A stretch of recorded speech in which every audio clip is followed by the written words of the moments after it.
Hello, my name is Mr. Football, aka Soccer, back with another banger where we discuss all things football, soccer for my American and Australian listeners. Welcome to my podcast. Future episodes will cover UEFA Champions League knockout stages, World Cup qualifiers, the African Cup of Nations is rounding up, so you'll see my final predictions for the finals, and we are going to go over the English Premier League in future episodes. So, Nigeria played South Africa in a thriller. They edged them out 4-2 on penalties after the match ended 1-1 in regulation time. Nigeria started the match with a 3-4-3 formation, which morphed into a 4-3-3 and sometimes a 5-4-1 as well. Nigeria started with three center backs. Nwabali was in goal. Calvin Bassey to the left of William Troost-Ekong, who was the main center back, and Ajayi as the right back. Ola Aina played as a left wing back. Frank the Tank Onyeka and Alex Iwobi were in center midfield, and Bright Osai Samuel came in as a right wing back. They reshuffled their formation as Sanusi was absent due to injury. Now, Ademola Lookman played up top on the left and Moses Simon on the right, and as usual, they interchanged positions. And Victor Osimhen was the number 9 main striker. Coach Becerra was very fluid with his formation, and it changed as the game went on. So sometimes we saw a 5-4-1 with the wing backs dropping back to help the three central defenders, and in certain instances, they adapted to a 4-4-2 with either Ola Aina or Osai Samuel dropping back, depending on what side of the field the South Africans were attacking down. There were times when they played a 4-3-3 with Iwobi linking up play and Frank Onyeka dropping deeper to link up with the captain Troost-Ekong, serving as an outlet for him. Both sets of players started the match cautiously. Osimhen was lively, and he had at least 5 chances throughout the match to score, but he could not convert any into goals. South Africa kept playing the long ball, diagonal sometimes and vertical, so bypassing their midfield to release their number 10, who played like a false 9, always stretching the field and playing further down ahead of the striker who was in a slightly withdrawn role. South Africa had a chance to equalize after Nigeria went ahead through a penalty when their striker Magokwa peeled off his marker and dragged the shot wide of Nwabali's goal. Now, that should have been a goal. So what ended up happening was Nigeria took the lead through their captain Troost-Ekong when Victor Osimhen was brought down in the 18-yard box.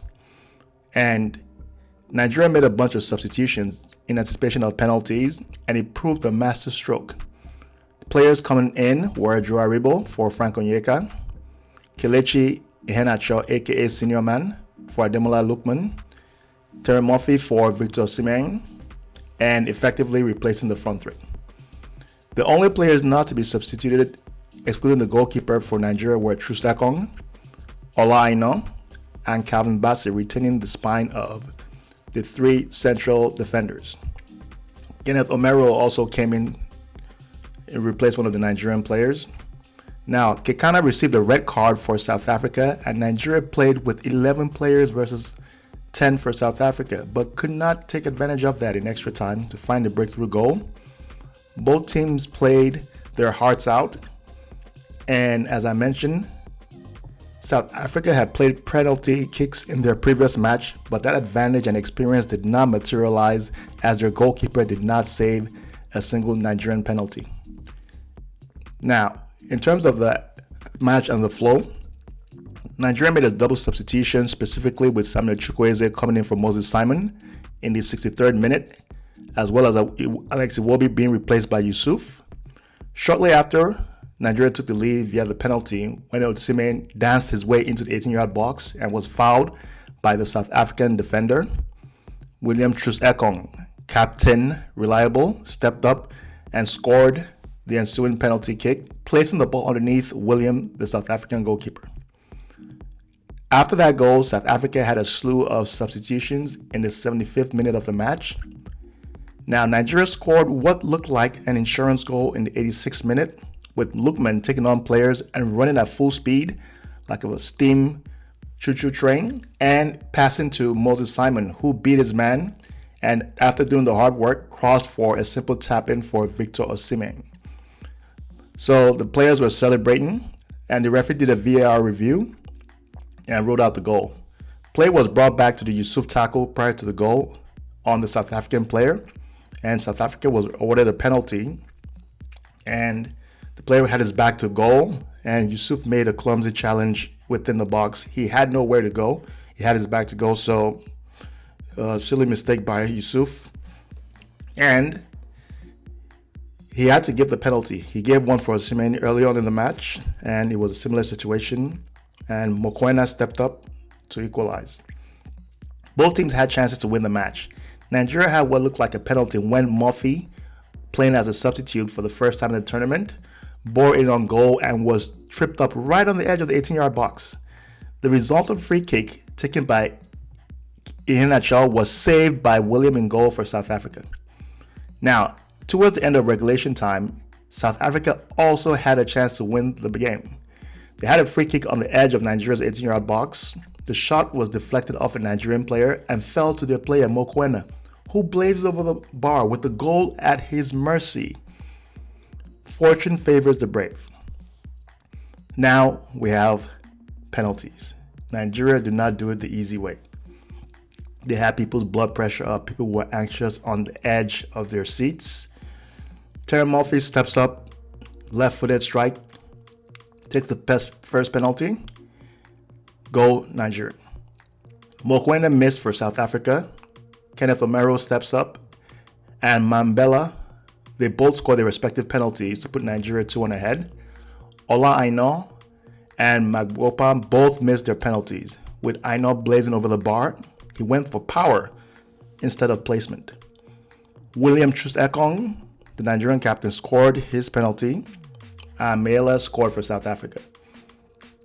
Nigeria only needed to score their last penalty to win without South Africa having to kick a ball for the fifth penalty, which is exactly what happened when Kelechi Iheanacho, aka Senior Man, scored the decisive penalty to send the Super Eagles players and fans wild in celebration.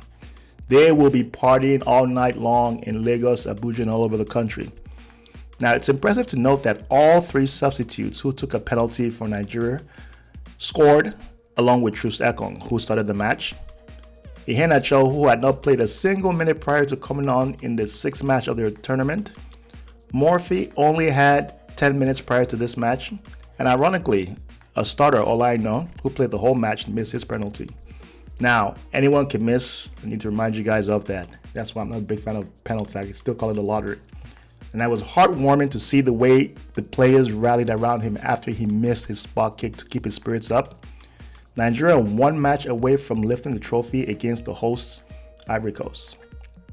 Stanley Nwabali, the Nigerian goalkeeper, was man of the match, and deservedly so. He saved two penalties, both in the same direction by diving to his right. In the other match, Ivory Coast versus Democratic Republic of Congo at the Olympic Stadium of Mbappé, Ivory Coast started the match with a 4-3-3 formation with Haller as their main striker, playing the number 9 role. Democratic Republic of Congo adopted a 4-2-3-1 formation with Wissa, the Brentford player, playing on the left of Bakambu, their main striker. Ivory Coast dominated the match in terms of possession and passing, buoyed by their home fans, and they had 14 shot attempts compared to Congo's 7. Both teams had 2 shots on target, with few opportunities to score. Ivory Coast had more of the possession. Interestingly enough, though, no yellow cards were issued throughout the whole match. Democratic Republic of Congo had the ball in the back of the net as early as the 8th minute, but it was ruled out for an infringement on the Ivorian goalkeeper, Fofana, who didn't look convinced in catching the cross.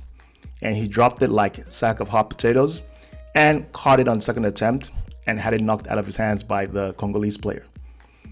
And Dinga had a chance for Ivory Coast in the 17th minute and put his header just wide of the upright. Wissa had a chance for the Democratic Republic of Congo in the 28th minute with a cross and flick on, and the flag stayed down, but he hit it directly at the Ivory Coast goalkeeper, Fofana. Haller missed a golden opportunity with a bullet header in the 39th minute, which sailed narrowly wide of the Congolese goalpost. Kessie hit the post with a rasping left foot daisy cutter in the 42nd minute of the first half for Ivory Coast. The decisive goal was scored by Sebastien Haller in the 64th minute after a surging run down the touchline and a cross from the right side of the field. He plays for Dortmund in the German Bundesliga. He's a former French youth international who has come over major health challenges, having to overcome that, which looked to curtail his football career. Kudos to him. The ball was crossed to him and he swiveled and played the ball into the ground and he bounced over the Congolese goalkeeper and into the net. And he was mobbed by his teammates, with the stadium erupting. He also had a chance in the 70th minute, went through on one-on-one with the goalkeeper. He tried to lob the goalkeeper, but placed his effort just wide. Ivory Coast's Cinderella story continues. A team who were the last team to qualify for the round of 16 as a third place finisher in their group behind Equatorial Guinea and Nigeria respectively are through to the finals. They also fired their original head coach after the third match, and they have a caretaker coach who has zero coaching experience at the senior level. You could not make this up, y'all. They are partying again in Abidjan and across the length and breadth of Ivory Coast. Congo plays South Africa for the third place award on Saturday, February the 10th at 2 p.m. Central Time at the Stade Felix Houphouët-Boigny Stadium. It's going to be a tough game, and I'm torn between the two. My heart says Congo, my head says South Africa. To be honest, the only thing I care about is seeing Nigeria lift the trophy. I'm going to put my neck out and go with the South Africa win. And the final, the piece de resistance, the moment we've been all waiting for, is Sunday, February 11th at 2 p.m. Central Time between Nigeria and Ivory Coast at the Olympic Stadium of Mbappé, which was the same venue of Ivory Coast's semifinals match.